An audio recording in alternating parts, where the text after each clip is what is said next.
My name is Michael Lemon, corporate chef of Flik Hospitality Group. Today we're going to be making some dishes for the holiday season, most important, Thanksgiving. We're going to make a couple of dishes that kind of resonate with my family's traditions, such as some southern dishes. I'm going to make two sides today. One of the sides is going to be a yellow turnip or rutabaga, mashed rutabaga with just nutmeg, butter, and vegetable stock.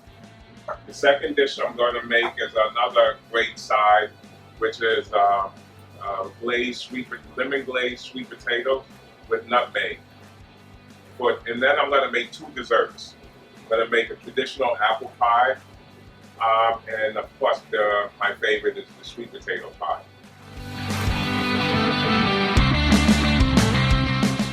So while the sweet potatoes are still in the oven and they're cooking,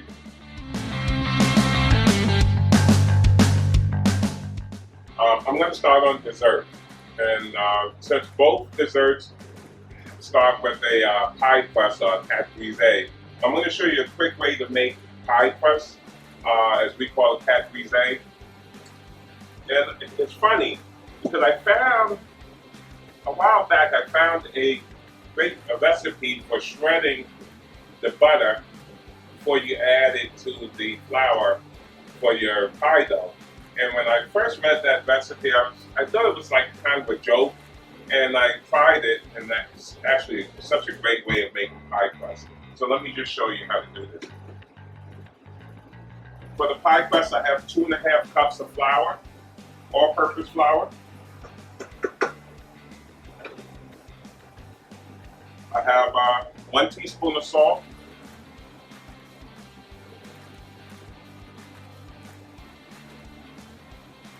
1 teaspoon of sugar.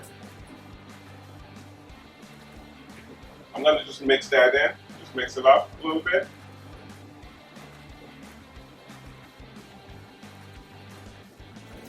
And then I'm going to use a 1/2 pound of butter. But with the butter, here's what I'm talking about.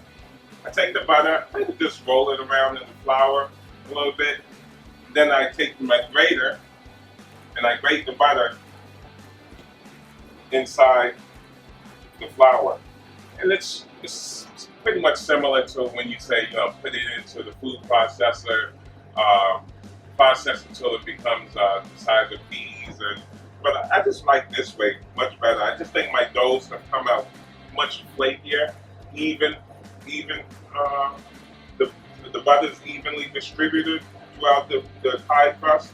So it's such a great way of making pie crust.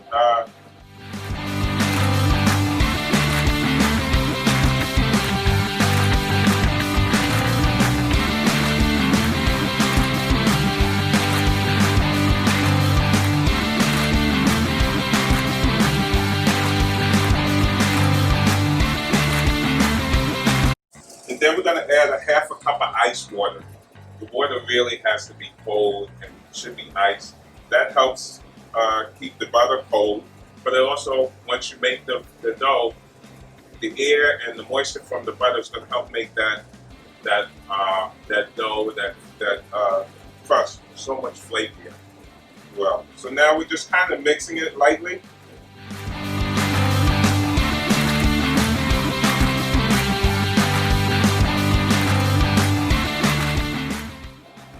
Then I take them, now that I've made my dough, I take them, wrap them up in plastic wrap, and I refrigerate them for about an hour, half an hour to an hour. I made some earlier today, as you can see. So we're going to make the sweet potato pies first. The first thing that I like to do when I'm making my pies is get my pie crust ready. I already rolled it out, it's nice and cold. I'm going to fit it into my pie pan.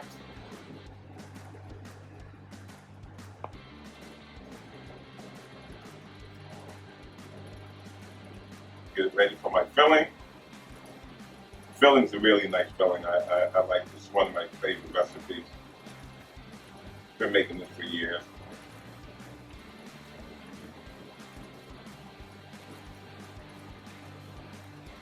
So we're gonna take this. We're just gonna take it. We got it in the pan. We're gonna make the filling now. I'm just gonna put this back in the refrigerator just to get nice and cold again while I make my filling. So for the sweet potato pie, we're gonna go with 4 cups of mashed sweet potatoes. What I did earlier, I know some people boil the potatoes. I bake the potatoes until they're really nice and tender, caramelized and nice and tender. So I did about 4 potatoes. I always count it as a cup, a little bit, a cup and a half. So I want to get like about 4 to 5 cups of potatoes. So it depends on what size sweet potato pie I'm making. So let's just say 4 cups of mashed sweet potato pie. I got the potatoes here. I'm going to whip them until they're nice and mashed. They were already baked until nice and tender, so that's probably baking them for about 40-45 minutes at 350 degrees. And now we're just going to whip them until they're nice and mashed.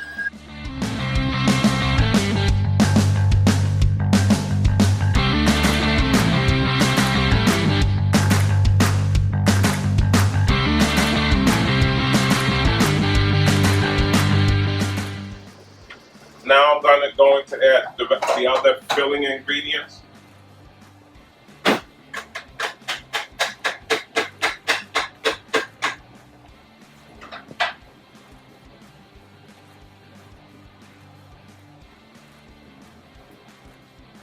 As I wipe down my bowl, get my sweet potato all together, I want to add 1 cup of sugar.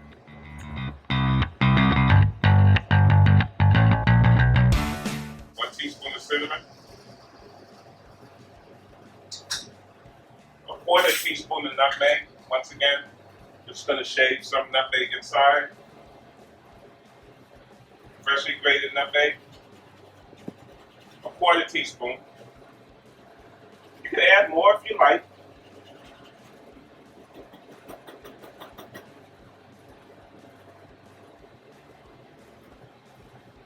This is about 1/4 teaspoon of nutmeg. 2 eggs, 2 whole eggs.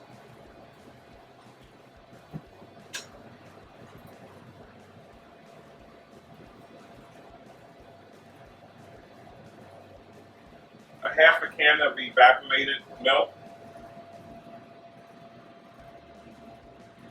That's a 1/2 can of evaporated milk, so that's about 6 ounces. 2 tablespoons of butter, unsalted butter, 2 tablespoons. And a 1/2 teaspoon of vanilla. If you like vanilla, you can do a whole teaspoon. I actually like vanilla, but I'm just going to do a 1/2 teaspoon of vanilla.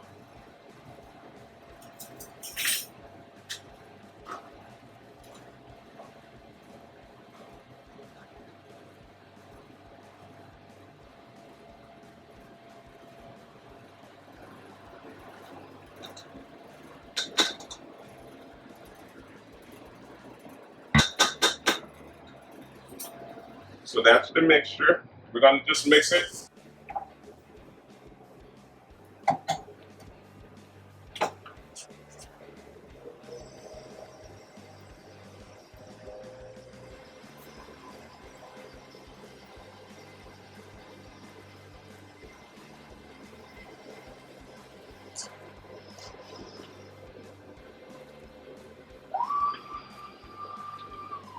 The butter that we added to this mixture wasn't cold. It should be nice and soft butter.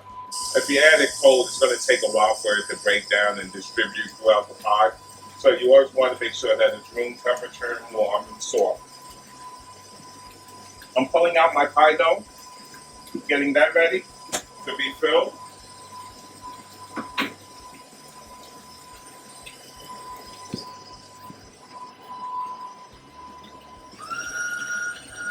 This is my favorite dessert. I eat this year round. It doesn't have to be Thanksgiving for me to make sweet potato pie.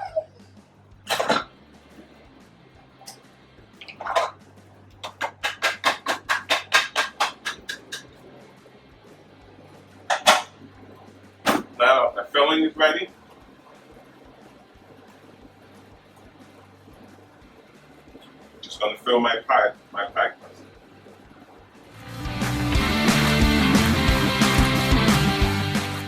So now that we have the filling inside, we need to trim the edges of the pie crust so you can have a nice, neat looking pie. Once again, when I rolled the dough out, I laid it into the pan. I made sure the dough was fitted inside the pan well. Now I want to just cut the edges. So you just go around, just cut around.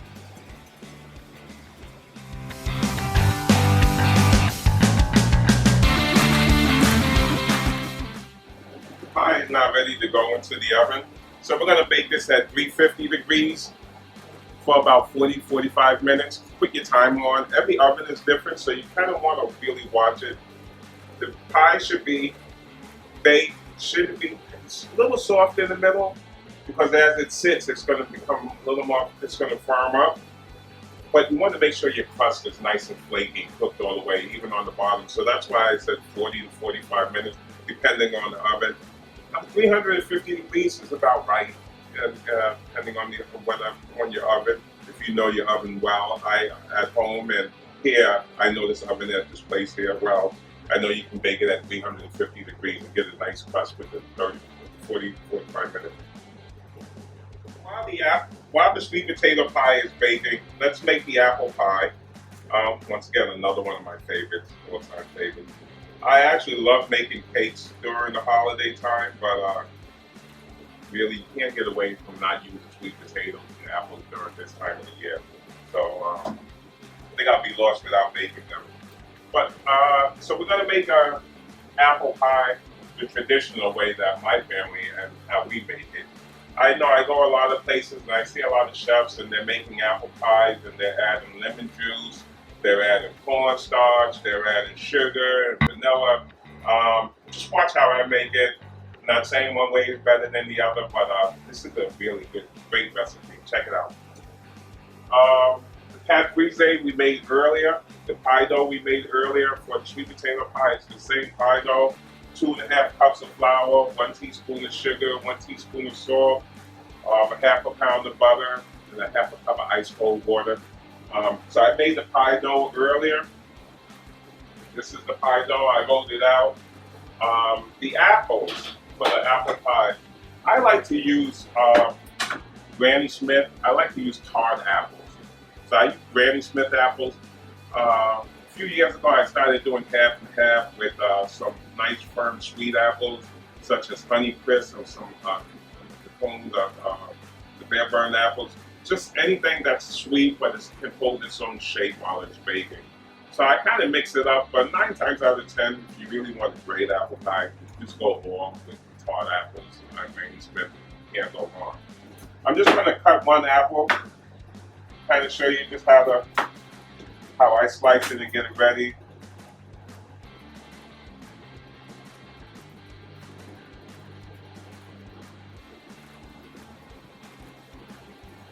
Just peeling it. I'm going to core it, slice it into like 3 or 4 slices. Kind of want to keep them big. I don't want to slice them too thin. I just think they just get lost in the pie.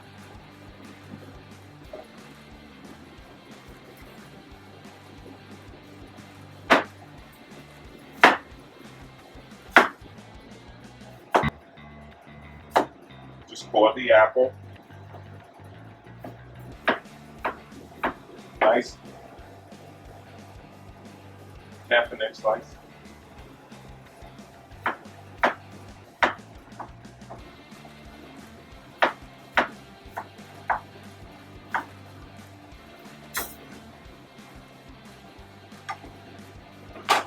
Just kind of mixing my sweetened and hard apples together. Pie crust. Just gonna take my 1 pie crust, the bottom. Put it inside the pan. I butter my pie pan to begin with.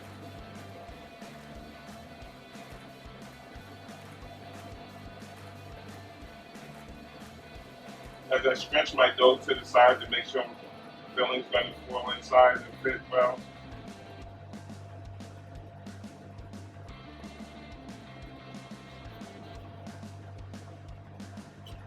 This part you might find it to be a little weird. Now here's what I'm going to do. I'm going to take half of the apples. I'm just going to put them inside.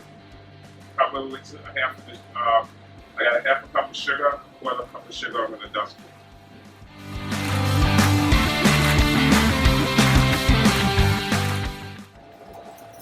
For the whole pie, you want to do 1 teaspoon of nutmeg. So I'm going to take a half teaspoon of nutmeg. Just sprinkle it over the sugar now. I'm going to top it with the other half of the apples now. It's a little different. Once again, I'm not mixing cornstarch and none of that other stuff inside. Just kind of just layering it with apples, sugar, nutmeg, more apples.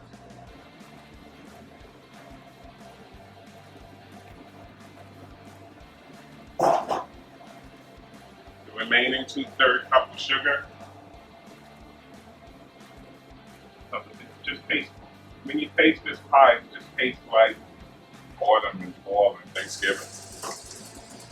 I'm going to take the other half teaspoon of nutmeg and sprinkle it over.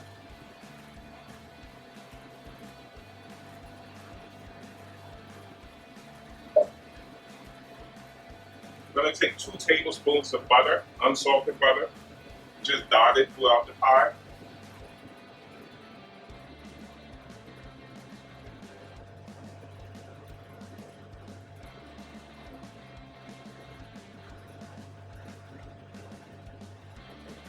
Top it off, put it on top. Once again, it's going to bake out, it'll add flavor.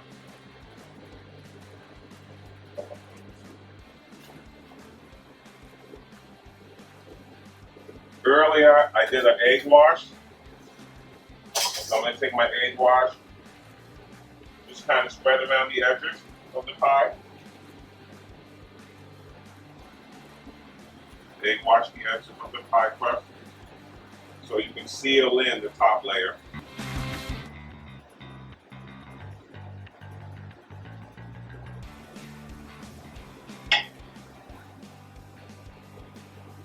My top layer, pie crust.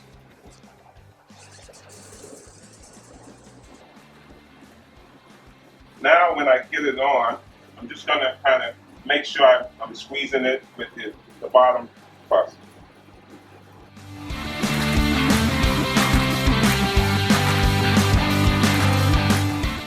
Now I want to seal it in a little more.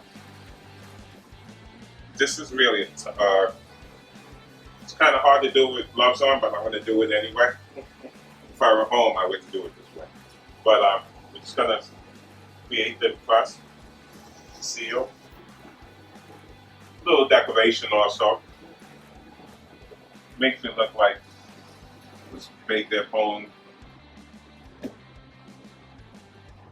Shows that you really love what you're doing and you're really taking the time to do this, actually.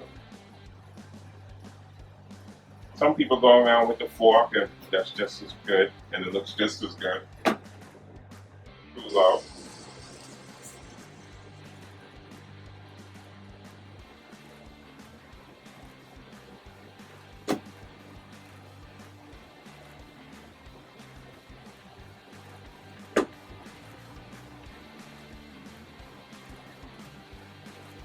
Okay, so the pie is ready. Now you want to just cut some vents so the pie can vent, get some air throughout. The vapors from the juices from the apples and the water from the crust. You just kind of, when you're baking it at a high temperature, that's what's going to make the dough nice and flaky. So we're just going to cut a little. I like to go around the pie.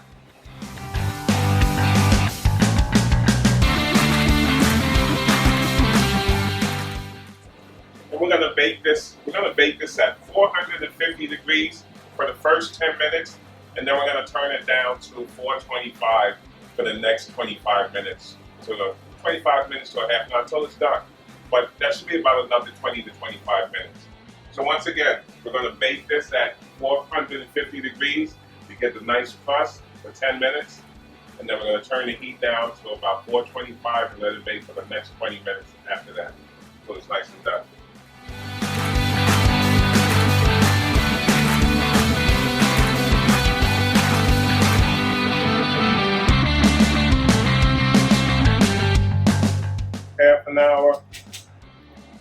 they're tender now.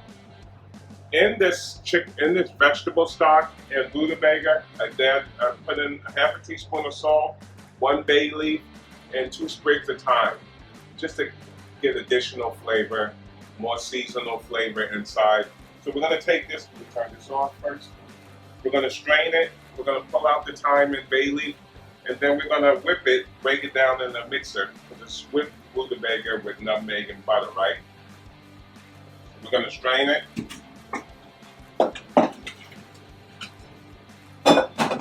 Take out the bay leaf, the thyme, taking that out. Just want to strain it, make sure there's not a lot of water inside. We're going to add it to the mixer because we're going to whip it.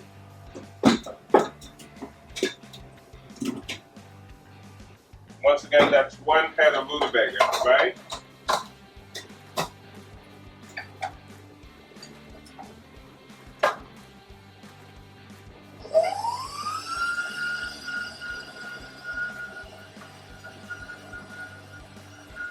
We want to just whip the mix, and whip the rutabaga, break it down to like mashed potatoes, but it's not as silky and soft as mashed potato, but you're really breaking it down to be mashed with rutabaga.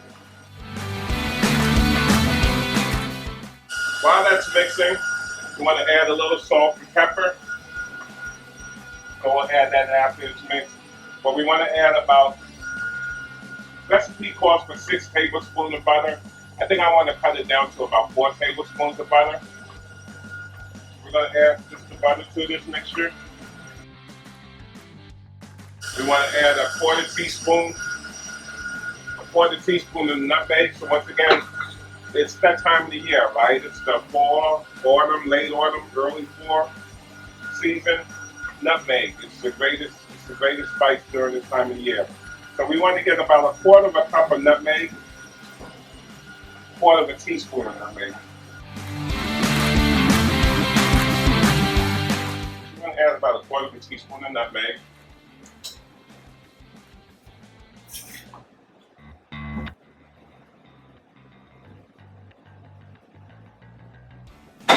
Once again, just maybe 1/4 teaspoon of salt. You really don't need a lot of salt because the flavor is in the butter.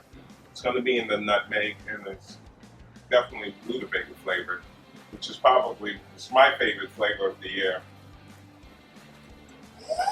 So we're going to mix that a little bit. Got to let that butter mix inside. At the same time, the butter is also kind of emulsifying that starch, the vegetable.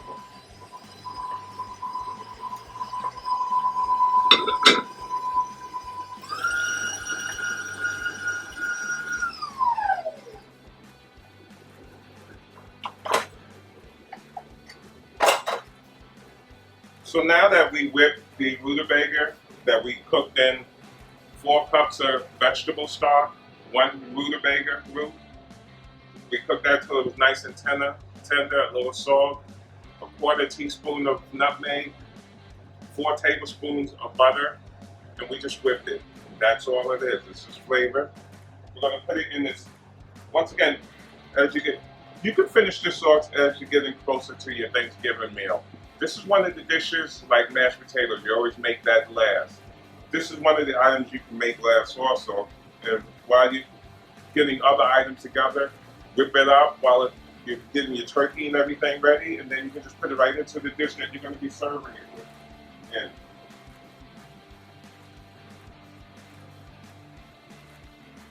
one medium-sized rutabaga, such as what I use, is enough to serve 4 to 6 people as a side on Thanksgiving.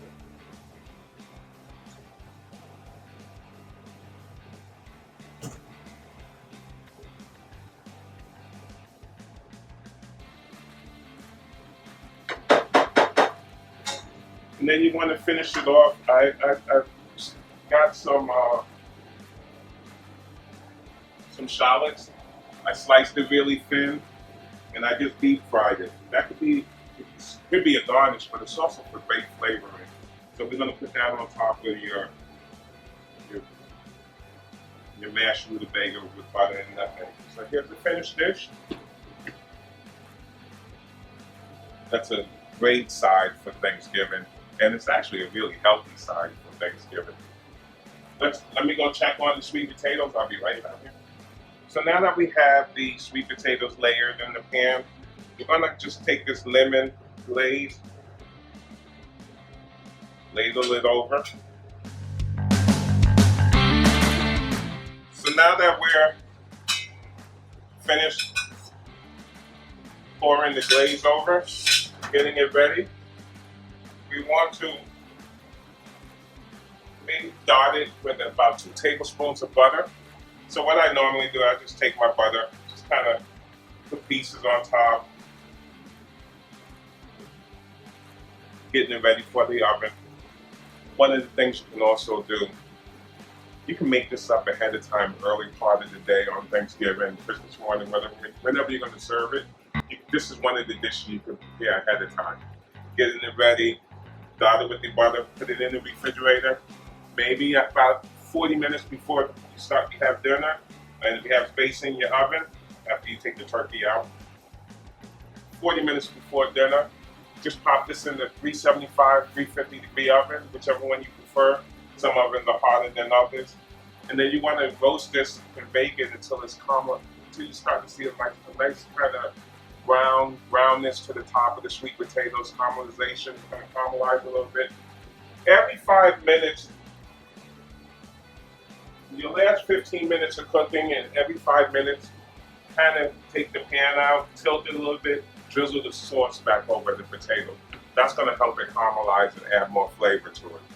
And then, and that's your last 15 minutes of cooking. That's where the flavor is going to come in, and caramelization is going to happen. So let's take this, let's put it in the oven, let's get this going, and then we're going to return and finish off the rutabaga. So I just pulled the sweet potatoes out of the oven. Once again, now the glaze started to glaze and caramelize on the top of the potatoes. It's finished, they're nice and tender, they're soft. If you can smell it, it smells delicious. You just smell lemon and nutmeg. That's what you smell. So now you have your 2 sides for Thanksgiving, traditional sides. Within my house, with some other sides we make, of course, we make just a really good stuffing. Some people do oysters and andouille. We do a meatless stuffing, just basic stuffing with a lot of sage inside, great flavors from the turkey broth.